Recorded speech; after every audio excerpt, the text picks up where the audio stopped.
The Great Teaching Matters framework communicates our vision, goals, and commitment to all students, and is how we are locally defining great teaching in MMSD. At the center of great teaching are 6 culturally and linguistically responsive practices that support our continual strive for equity and excellence.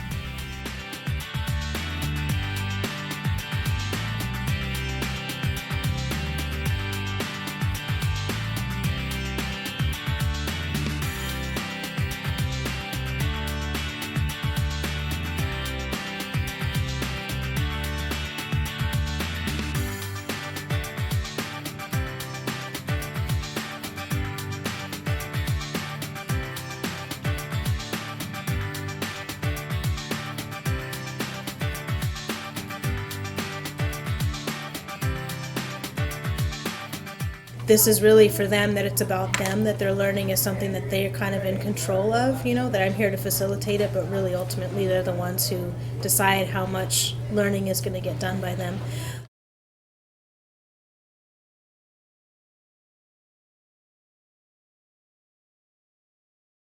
The way they presented, they just had to meet like some criteria, but then what they actually said for their arguments and kind of like some of the images they put in and those things, that was completely up to them.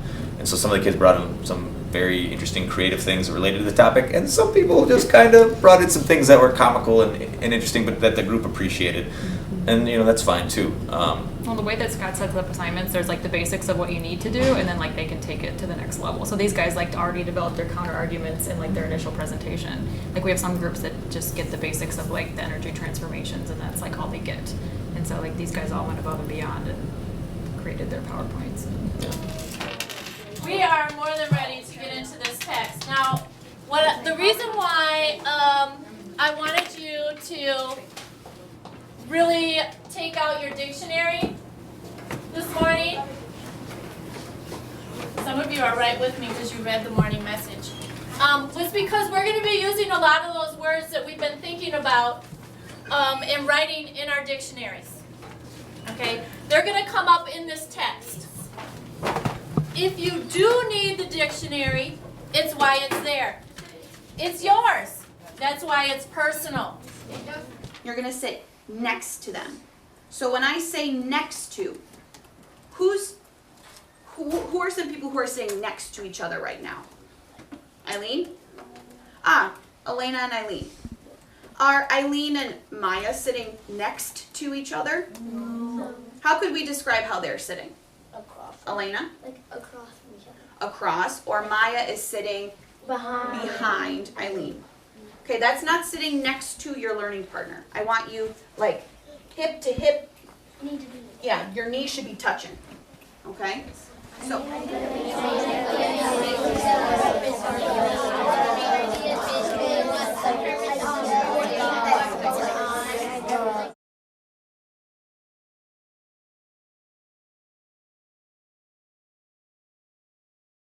sometimes they help me, they give me like extra tutoring sessions so I can understand what I'm working on better, and they give me incentives because sometimes I have trouble with my behavior and stuff, and I talk a lot and I talk too much to people, so yeah. They tell me they're here for me and they're going to help me even if I give up and stuff. They just keep working on me. They even when I don't care anymore, they keep coming back and telling me that you need to do this because you just gotta work harder. They told me to keep striving for the best and just keep on going no matter what. My teachers helped to motivate me by saying I can do it and lifting me up when I think I did something wrong. If I did something wrong, they would say, "You did something wrong, get another chance." Because I think that we all get second chances. Because they have a future, everyone has a future, and they want to have the best future they can have.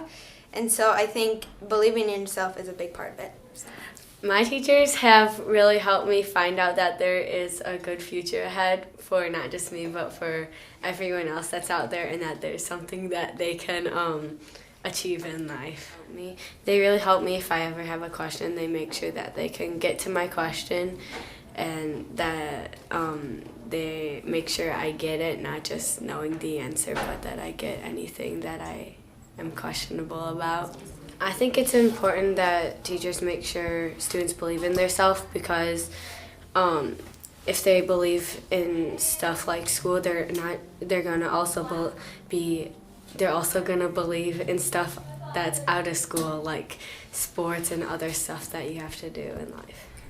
Like, I like those teachers that like to put a smile on your face and just push you to do better or be a better person than you are.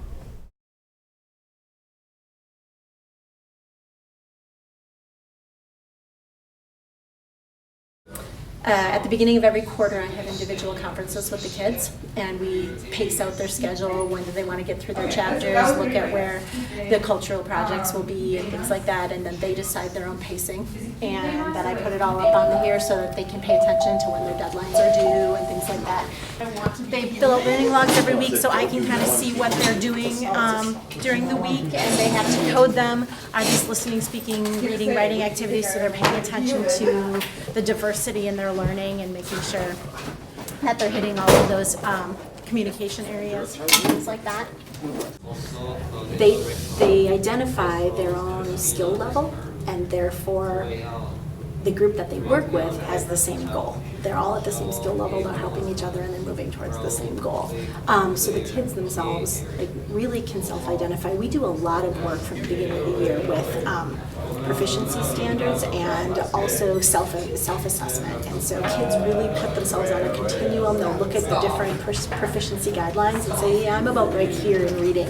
And we revisit that over the course of the year, and kids set goals for themselves. Like, I want to improve my reading, and this is how I'm going to do it. And then we revisit that, and I say, put a check mark if you've been working on this. Put a minus if, yeah, you probably should really get started, you know. And so they're held to this idea of it's me that pushes forward with my learning. And so we kind of foster that in a lot of different ways.